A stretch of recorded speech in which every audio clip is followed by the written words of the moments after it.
Hello, and welcome to the Data Driven Marketing Leader podcast, brought to you by Notch. I'm your host, Andrew Bolton, Chief Customer Officer at Notch, and along with Anda Ganska, CEO of Notch, we'll be diving deep into the world of data-driven marketing and exploring how marketers can contribute to business growth at every stage of the customer journey. In each episode, we'll be joined by industry experts, thought leaders, and marketing innovators to discuss insights, strategies, and best practices.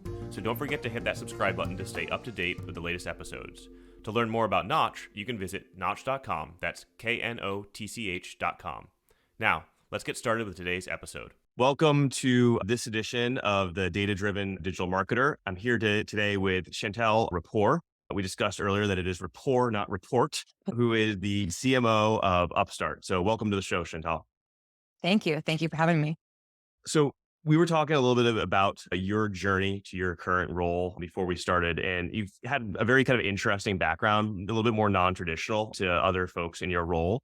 Would love you to just take us through your progression, how you arrived in this role, maybe how it colors a little bit of your approach to the CMO role that might be different than others. Absolutely. So I started my career in management consulting with a focus on go-to-market and how to acquire more profitable customers was really the mandate of this boutique consulting firm that I started at. And I truly believe there's no better way or place to start your career than in consulting. It can be an absolute grind, but you get to see so many problems so quickly and get exposure to various types of executives really quickly. And I had an amazing time. At the time, probably didn't feel so amazing, but looking back on it, an amazing time in consulting and really learned so rapidly. And what I really learned was how to dive into problems head first, how to be in very ambiguous situations, how to work with data that is known and unknown, and really figure out quickly, what am I trying to solve for? What are the right questions? And then how do I get there as fast as possible and put an execution plan in place? And in doing that, when I went into tech and the world of the in-house operations, I really had a wide variety of things I could do. And I really seemed to gravitate more towards general management, operation. The things that get my brain going are data, numbers, process, how to execute on things. And so I really never thought about myself as a marketer, because in my mind, all of the marketing people were the very creative P&G folks that I went to school with and knew very well, and always thought very highly of them, but put them in a very different bucket than what I was in as a kind of general manager type of persona. But as I got closer and closer to growth, what I realized is that marketing in the modern age, and many companies, at least it is here at Upstart, is very much more about growth. It is the fundamental question of how do you grow the company? How do you drive revenue and do so efficiently? And there's no greater business problem to work on than that. It is sure a part of that is how do we do that creatively, and how do we capture attention of users, and all of the things that I think that Mad Men portrays very well in like the agency world and a traditional marketing world. But it's so much more than that. So what happened was, slowly but surely, my goal was just to work on more and more interesting problems. So no part of me ever actually intended to be in marketing. I just wanted to work on the meatiest problem that had the most impact to the business and work on harder and harder things. And that kind of landed me in this position and in this world of quote unquote growth at Upstart, a fintech company based in San Francisco. And over time, that led me into the chief marketing officer position. And now I have really expanded my viewpoints of what it means to be a CMO, and what that encompasses and what growth truly means. I think it does look different in a lot of places, but it is quite an expansive subset. And to answer the second part of your question, how does that change how I approach the role? I think it means I'm much more driven on first principles approach. What are we trying to solve? What is the output that we're looking for, and the outcome of the effort that we're putting in? And how do we do that? Really simplifying the problem and working through the ambiguity of what are we trying to do here into bite-sized problems that we can go and solve. And then recognizing where I need to hire people smarter than me that are experts in various reasons or in various areas. And I think that is an important thing to recognize as well, that it's very hard to be an expert in all things, especially as marketing is evolving so quickly. And so one of the first things I had to learn was like, I can't learn this all. What I have to be able to do is have a clear strategy, a clear vision, a clear understanding of how to get there, and then find the right people to row the boat and make sure that we get where we're going. Yeah, it's an interesting way of approaching things. I'm sure certainly there's times where you're faced with like the ultra creative side of marketing and then the ultra data driven side of things, which obviously we'll talk about a bit more today. And like, how do you reconcile those two? Must be an interesting challenge. Yeah, I think we are a very data driven company. And so I think that's why it matched my personality when I joined Upstart almost 6 years ago. I really loved the culture of data and AI is at the center of our product and our company. And we can talk a little bit about what Upstart actually is and Yeah. what they do in a second. But that meant that I was also probably more digestible than the average CMO to data driven founders. We are a founder led company because I was on their side of, oh, yeah, this stuff that we can't explain, don't want to do it. I really wanted to be able to show numbers. And I, over time, have had to become more and more comfortable with the brand side of things and really actually understanding how important creative is in telling our story and how important consistency is in telling our story. And so I've done maybe the opposite thing that a lot Yeah. of marketers that are coming from an agency background have done, which is like start with I want just the numbers and the output and give me the revenue and the cost efficiency all the time, and really try to take that longer term lens as you start to see some of those tactics wear out over time. Oh, now I understand why it's important to build a relationship, or what is the value of this thing that the creatives keep calling brand love to me as a business, and starting to translate some of those things and playing that important middle ground where you need to embrace the creative world, but also bring it back to what are we trying to do as a business. And marketing and creative, we exist to build businesses and serve consumers at the end of the day. So we're all aligned with the same goal. It's, I think, a translation exercise at the end of the day. Yeah, for sure. Tell us a bit about Upstart in general. It's a unique business, and we were talking earlier that it is B2B and B2C. You're mainly focused on the B2C side of things, but would love to just hear a little bit about the business and maybe some of the unique challenges that you're been facing being in a fintech company and kind of the volatile market that we're in today. Yeah. So I'll start with the first question, which is what is Upstart? So Upstart is an AI lending marketplace. And what that means is that we connect millions of consumers. We've served almost 3 million consumers at this point to almost 100 banks and credit unions, all who leverage our AI models and our applications. So we have a proprietary AI underwriting model. We have a bunch of tech that we have built around the process of underwriting and getting a loan. And essentially, this allows our banks and our lenders on our program our platform, sorry, to deliver superior credit products to consumers. And the reality is that credit is extremely important for consumers in any country, but especially in America, where a lot of people think about the American dream.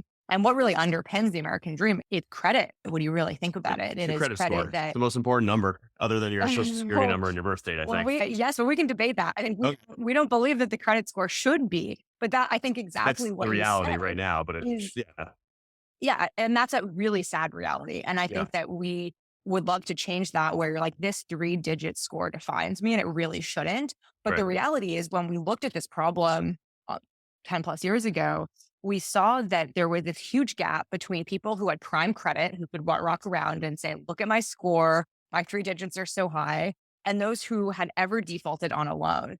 Meaning that there was this huge chunk of people, for a variety of reasons, who had low credit scores and were then being stamped with a "you are not creditworthy" stamp or sticker on them, and being left out sometimes entirely of the credit market, or being let in at extremely high prices, Right. because most banks and credit unions don't know how to differentiate between those who have a 660 credit score and are uncreditworthy and those who are creditworthy. So they just paint everyone with the same brush and say, we'll just average it out, give you all the same rate. Or what most traditional banks would do, we just won't lend to you at all because it's not worth it for us to try to differentiate. That's a very hard problem to solve.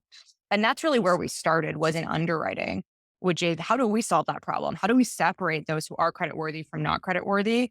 using many variables, not just credit score. So we look at over 1,500 at different variables when we are evaluating a person. And that helps us determine how risky that borrower is so that we can actually offer to credit to those that are priced appropriately for the lenders and for the consumers. And Mhm. that's essentially allowed us to expand access to credit across all races, genders, ages, really make a meaningful difference in access to credit. Yeah, it is a crazy thing to think about, just like how limiting it can be. And it's awesome that you guys are taking this more nuanced approach to the value of someone as an applicant. Absolutely. So thinking about kind of the data driven side of things when it comes to marketing, obviously you're lucky in some ways because you are working within a culture, as you said earlier, that has been data driven and will always be data driven. But I'm curious from a team engagement perspective, like how do you continue to support and nurture this idea of being very data driven about things, but then obviously being able to mix in some more of the creative side of marketing as well? Because I'm sure you've got a team that has a mixed level of comfort with being more data driven versus not. Yeah, it's an interesting question. I realize we didn't get to your volatility question, so Oh, we can talk about we can come volatility back to later. Everyone's probably sick of volatility at that. this point, but yes. So I think the question here really, how do we balance the data driven kind of growth marketers and the more creative side of the team? Yep. And keep people engaged around both of those things. Yeah. So I think that a team needs to be made up of players who all have various strengths and come together to get where you're going as fast as you can. And in a way, it's also fun. We're all here to make work interesting and do great things along the way. And I think that culture piece is important as well. But where we started was much more general growth marketers. And for a while, actually, we were very careful to never call ourselves a marketing team. We were Mm, always a growth team, growth team. Yeah. never a marketing team. And that led for us having a lot more product manager types of people, product marketers, ex consultants, people who just really liked data and solving problems. Not a lot of people with very specific agency or creative experience or even very strong digital expertise, for example, like really being a SME in Meta or Google or SEO. It was a lot of we are early. How do we build a business? Who are we trying to target? How do we build smart systems so we can build something in the Upstart way and not just copy kind of what other people have done in piecemeal? And over time, as we got bigger and bigger over the last 5 years, we've added to the team where we've said, okay, here are areas where we do need expertise. Here are areas that either our current bench falls short in understanding the details where you do actually need a SME. And so we've went and hired those people who are amazing at what they do and have been able to bring that element. And my favorite part has now been watching those people come together and be in one room and have a culture of debate and open conversation to actually hash out how are we going to do this? What is the right brain saying? What is the left brain saying? And let them come to their own conclusions in the middle. And so I was just having a conversation recently about personas and segmentation. There's a lot of different perspectives people can take on that. And actually watching a live debate happen within my own team of what is the value of personas from the creative perspective, from the product marketing perspective, from the performance leader who's trying to actually execute on these personas. And I think just creating that open conversation is what's most important because ultimately team members will figure it out on their own so long as they have the space for a culture of debate and everyone is open enough to be able to mold their Yeah. perspective into something new that is hopefully greater than whatever they brought into Upstart in the beginning. Yeah. The diversity of ideas is so important in bringing those left brain, right brain people together. Ultimately will help you end up in a better place. Mhm. I'm curious as you've been on this journey going from like hardcore growth to adding in more marketing ish to it, how has that changed how you report up the chain when you talk about the success of your team? Is it still very like numbers, data-driven focus, or are there some of the other kind of metrics that are maybe call them a little bit softer that are beginning to creep in there? And what do you do to make that as tangible as possible for the higher ups the chain? Yeah, it's a great question. So I think when we are talking about core growth activities, as you mentioned, there's key metrics that we're constantly reporting against. And it's really easy for us to show progress there. But as we have transitioned into a longer term view, what I like to do is really just hold the short term kind of sales overnight and the long term brand over time and the ROI that comes with that separately, Mm, and structure our discussions over those two things so that they don't feel and jumbled. So in the yeah, very you're not short term, commingling we're this. Yeah. exactly in the short term, we're here to drive revenue and do it as efficiently as possible. How do we acquire a borrower for the lowest possible cost and drive revenue? That Yeah. might be a 1 month, 1 quarter, 2 quarters, 3 quarters plan, relatively short term. And we need to do that. We are a revenue engine at the end of the day. We need to ensure that our business as usual day to day engine is working really well. That's typically the performance marketing side of the house and everything that supports that.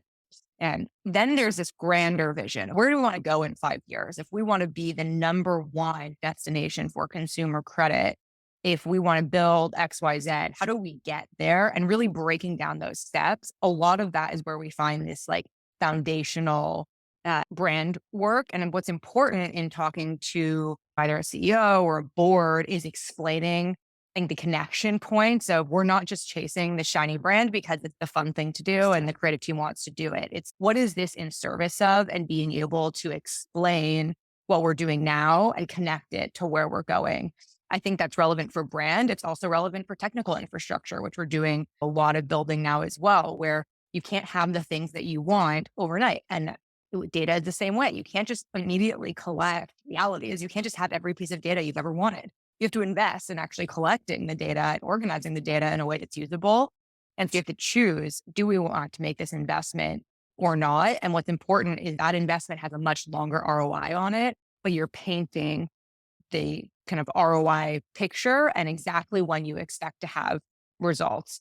And that means we might fail at some things, but keeping everyone aligned of here's what we're trying to do. Here's when we expect return from this. And here are the gates along the way to ensure that we're marching in the right direction. So if our ultimate goal is creating LTV by having a stronger brand, what should we be able to see within the next 12 months? Is it stronger engagement? What does engagement look like? Are we measuring the right things to actually say, yep, looks like more people are clicking on our emails and coming back, or we have stronger brand awareness. We have more mentions of the specific term in our reviews that we're really trying to understand. So thinking about what those shorter term metrics are that might not be our main revenue metrics, but they ladder up to the big pursuit at the end of the day that might take us 2 to 3 to 5 years to actually materialize. And so breaking those down, I think, is important because it's easy to say, we want to move our unaided brand awareness number. But that is like the question will always come from a very data driven board or CEO. Like, who cares? Yeah. Why does it Why? matter? And so tying that really to revenue. And then B, those are big numbers and very hard to move quickly. So how do you make sure that you are litmus testing your work along the way and still doing the right things? Yeah. At Nosh, obviously, we were very focused on measurement and analytics and measurement frameworks, specifically around content. And content Mhm. is one of these things where it's notorious where people get really hung up on a media metric, but it doesn't actually lead to a business result. And so we actually look at very similar to you, the same thing, which is there's content that's there to build brand. It's upper funnel. It has a job to do, but it's going to be a longer burn to get you to the promised land. But you need to do that work and you need to measure it correctly. And then there's content that's meant to drive conversion. And it's much more about providing utility and getting people to convert right then and there, or at least in the nearer term. And you need to measure that differently. And I think it's wise how you bifurcate those two goals in a way, because when you're reporting up and you're commingling them, sometimes it can be really confusing. And I've seen lots of board meetings where you start with the brand and people are already thinking conversion and they're trying to be like, how does this connect? And it can become very muddled, you know? Yeah. Yeah. I love what you said there. I think some of it is really just setting expectations. I think at the end of the day, it's like, why are you investing in this? What is Mm. the return you expect on what timeline? And how do you make sure that you are constantly feeling good that you're going in the right direction. Sometimes you might swing and say, we're not going to know if this was right or not for 2 years, and we're going to make the investment and we're willing to take the risk.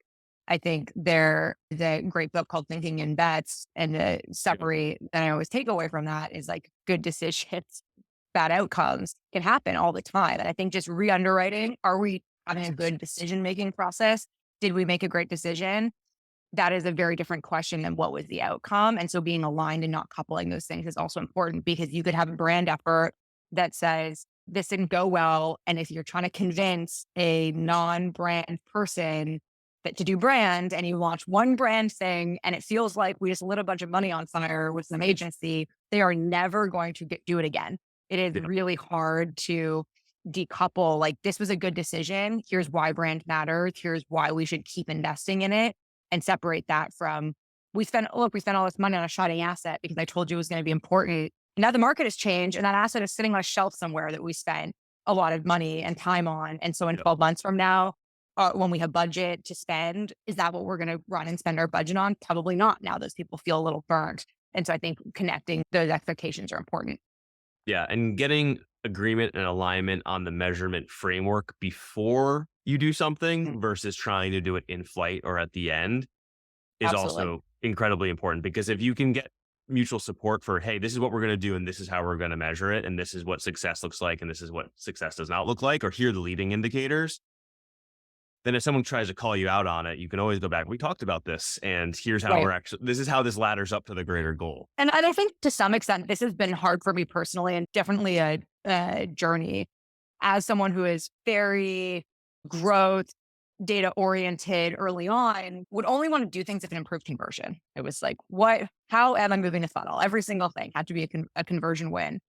And I think where we got to at some point was there's also trust in research and data, but also building on intuition. And the faster you can build steps in the right direction rather than these like micro steps, you will likely get to your destination faster. It might mean you're taking on more risk and you might Mhm. fail. And so setting guardrails, I think, is important, but just taking bigger swings to get there, and not sort of death by a thousand cuts a little bit of, we're going to test out a million micro things and then launch them only if they're winners. And we're going to build a site by testing every color and every button, which is where I started, versus moving from what is the brand that we want? What is the story we're trying to tell? What is the major outcome? Okay, great. What are our conversion guardrails? We absolutely cannot have conversion decline. But if Right. before we would have A/B tested something and said, if the challenger is not a winner, we stick with control. Now we might say, if the challenger is not a loser, so long as it is more consistent and in line with the brand we want to build long term, we're rolling it out. Yeah. And so being a bit more comfortable with what are we building towards, rather than just letting experiment results dictate what we're building, because that's also means that you're constantly stuck in a now stage. You can only ever plan for the next few weeks because you're only building on iterative results, rather than saying, like, where are we going this quarter, next quarter, year after that, and really trying to build a long-term roadmap. And I found, especially as our team size has grown, that longer term vision is important. We have almost 100 people working on growth. Mhm. Can't have them all being like, we're not going to dictate a plan until we get the results of these 10 experiments that we're running. That is not a very interesting or motivating vision to get behind. That I ultimately actually think it gets you there a lot slower. Yeah, totally. Yeah, I love that evolution that you've made personally, but also how that's also evolved like with the needs of the business. That's what it's all about, is looking at different inputs and making changes and adapting along the way. Speaking of adapting along the way, we'll get to the topic du jour that everyone is talking about now, right now, is AI. And where does AI fit within all of this? And we talked a little bit earlier about where you fall within the spectrum of like complete skeptic to like completely gung ho. And Mhm. sounded a little bit more on the gung ho side, but obviously in a controlled, highly regulated space, there are some guardrails. Can you just talk generally about how you're thinking about AI? Let's call it for the next 12 months, because there's lots of stuff that we can talk about in the future, but maybe in the nearer term of, what are you excited about? Where are some of the places that you think it adds the most value? And if there's any kind of like watch outs. Yeah. So the category of AI, which, as you mentioned, is a hot topic now, but it has been at the center of what we've been doing at Upstart since the beginning of our business. I mean, we are an AI company. So it has been at the center of our product. It literally is our product, but it's also been the center of our marketing. We have used AI models in all of our marketing from the very beginning. And mostly because, like I mentioned, we are a non-traditional marketing team. It was the only thing we knew. We got really good at Just AI. use the product.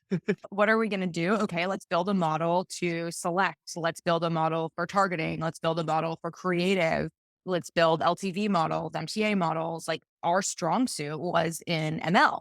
And it has always been a very big and motivating factor to me to really let ML be the center of growth. I think when we start getting into some of the generative AI that's coming out and is advancing just at this rapid pace, has been around for a while, but now with all the attention and funding, et cetera, is evolving so quickly. We just get to a place of personalized marketing and creative so much faster. And you mentioned wanting to cap the discussion at 12 months. So I won't get into where Yeah. that's going because Talk about the groundwork that we need to lay to get there. exactly. I think that is what the next year is about. It's about understanding. I think it can be very dangerous to just be excited about tools that you don't understand and understand what the value is and how you're going to use them. And you can spend a lot of time chasing shiny objects, but really thinking about what are the problems that I'm trying to solve today and are there better, faster ways to do them? And the reality of this evolution just means that we need to now more than ever be constantly reevaluating our toolkit against what's being launched and what's being built to make sure that we are using the best of the best and that we as humans are not afraid to get help. I think from some of these AI tools as well. It's like a new piece where it's not, I don't believe it's going to take over anyone's job in the next 12 months. I caveat Yeah. with the 12 months, but I think we can embrace it to make ourselves a lot more efficient. Everything from, we were talking about earlier, but everything from the blank page problem where you spend an hour staring at a blank page and then you can write the thing in 15 minutes, Yeah. but getting you past that first hump, creating templates, just having someone to bounce ideas off of and really kickstart your brainstorming process. Now, all of a sudden, you can essentially brainstorm independently using ChatGPT or other tools, and then expanding our ability to be creative where we think about these things that are more like shower thoughts, where it's, I would have this crazy idea, but how do you make it a reality? Because, oh, I'm not an engineer. I'm not a this, I'm not a that. I don't actually know how to take something so crazy and translate it into something tangible. That is rapidly changing now. Now I can actually go ask someone how to do that. I can use all these integrations and APIs that are coming out to build for me. And I think that is really interesting. It just unlocks potential for those who are curious enough to go down the road and try to self-learn as fast as possible. Yeah. So there's two things there. It's not replacement, it's enablement. And in a perfect world, there would be a Chat GPT enabled shower where when you have an idea, you could just shout Yes. it out and it would just take it Yes, and then just build something. exactly. I think this thing is evolving so quickly that in 12 months from now on that timeline, maybe we'll be there. It'll It be does like kill me. the Alexa enabled app where I can just, and then by the time you're done, I got blueprints and a supplier ready in China Done. and an Amazon store set up, and I'm all of a sudden a business owner. So I think we could be there soon. That would be scary. I have a lot of rogue ideas that some are better than others, and I forget most of them. So I don't know if that's for better or for worse. Maybe a little bit more tactical, like how are you thinking about the use of AI like within the customer journey now? And are there any ways that you can speak about of how are you using it as a way and a means to drive either the brand or the growth mindset? Yeah. So we use AI today for targeting and selection. So who are we going to send mail to, for example? Who are we going to show offers to? Just like third parties are using AI for all sorts of things, including targeting, like Google and Meta are doing this in their platform. So any marketer who's doing digital marketing is already using this. Right. We've gone the one step further and built our own internal models to layer on top of that and work with our more direct channels, like a direct mail where we control the experience or our life cycle, where we are directly responsible for deciding who we send what and when. And then the other piece is the creative selection, which is what creative will this person respond to? We are a multi-product business. And so it's really important for us to start to think about recommendation engine and what product is best for a consumer at what time, in what medium, with what creative. And that is where models can really help us, and our AI can help us determine those answers much faster than not having to paint a widespread brush and say, this segment of users and the old school way of doing it, like this segment, if they check these boxes, they fit into segment A, and segment A gets this creative, and we have to send them. The reality that we send them all the same thing. The reality of where our AI models get to is completely individualized marketing, and we are not there yet. But it is not hard to see us getting there soon, which is just being able to understand at an individual level what is best for that user and then executing against it. And that just enables better efficiency and more time for the more creative ideation to happen and the more strategic ideation to happen so that we're not spending all of our time in the places that can be handled by AI much faster than we can do them. Yeah, for sure. I think that in the future, and actually probably tomorrow in the future, like that close, it's going to be marketing measurement will be less about measuring assets, whether it's a piece of creative, a content asset, a video, whatever it may be. And it'll be more about breaking it down into its attributes or its different Mhm. characteristics, and then understanding how those different characteristics perform and using AI to know what you may know about an individual to put those different characteristics or attributes together into a new piece of content or into a new landing page or something that is tailored for that individual, but based upon understanding performance. Right. Yeah, exactly. And I think the reality is that consumers are also increasingly demanding personalized experiences. Yeah. And so they want that. The marketers want that because it allows us to be way more efficient. Let's spend more money on those that we want, less money on those that we don't want. And be able to craft narratives and build brands in just a more interesting, more Yeah. efficient way. Yeah. This is probably a tangent we won't go down in the time we have left, but it is actually interesting how consumers are more expectant of personalized experiences, but privacy regulations and tracking are Yes. completely opposed to that or in opposition of that. Yeah. Yeah. And so it will be interesting to see how regulation and consumer preference shape where the ability to do these kind of like high level personalization type tactics goes. I think it is a bang on point and it is super interesting because we are releasing all of these tools that would enable personalization. I think the average consumer would say they want personalization, but they're also Mhm. scared about sharing their data, which is the Yeah. thing that For drives personalization. for a better chance of getting a loan or like all these other things too. 100%. And I think that really comes down to my perspective is when I think about why are consumers worried about privacy, there's a lot of pockets there. So we Yeah. won't have to dive into all of that. But I think one reason is that they're scared of the unknown, right? You don't know where your data is being sent, who it's being sold to, how it's being used. Is it being used for good, giving me access to new loan products, or is it Yeah. being used for bad and sold somewhere else? And that unknown is really scary. So the easiest thing is to just click the do not accept, hide all my cookies sort of thing, because you feel the pain a little bit less often. You don't understand as an average consumer where you're getting benefit. And so I think it's up to us as advertisers to explain that benefit. And I think it's a really interesting releveling of a lot of companies who are losing access to data and all the kind of cookieless world things that are happening. But first party data is going to become more and more important and building internal models and relying less on the black box models of external businesses. And I'm grateful that I feel like we've always been there is just like the kind of what we do.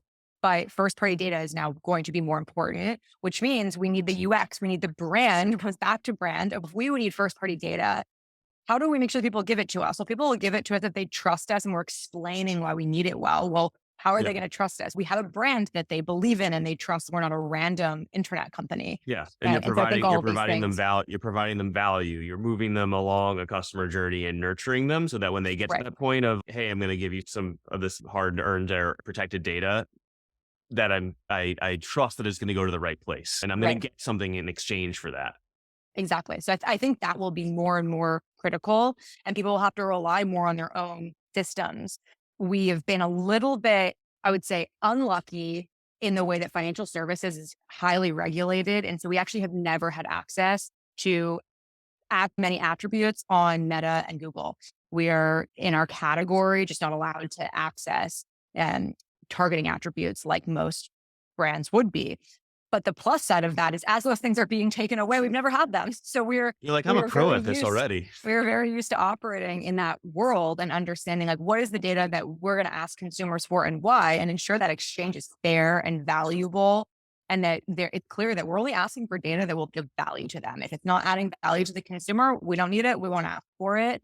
But really making sure that we're explaining that delivery of how we do things, and that we're building in product growth and data collection that makes sense for us. Yep. Well, I couldn't agree with you more on that. So it's a good place to end it. But we Right. could probably have a follow up podcast and just talk about first party data for another 35 minutes or so. But For sure. Chantel, it's been awesome having you on the show. Really appreciate your time, your insights. I think everyone will appreciate it. So thank you very much for everyone for listening. Stay tuned for future episodes. And thank you again to Chantel. Thank you. Thank you, Andrew.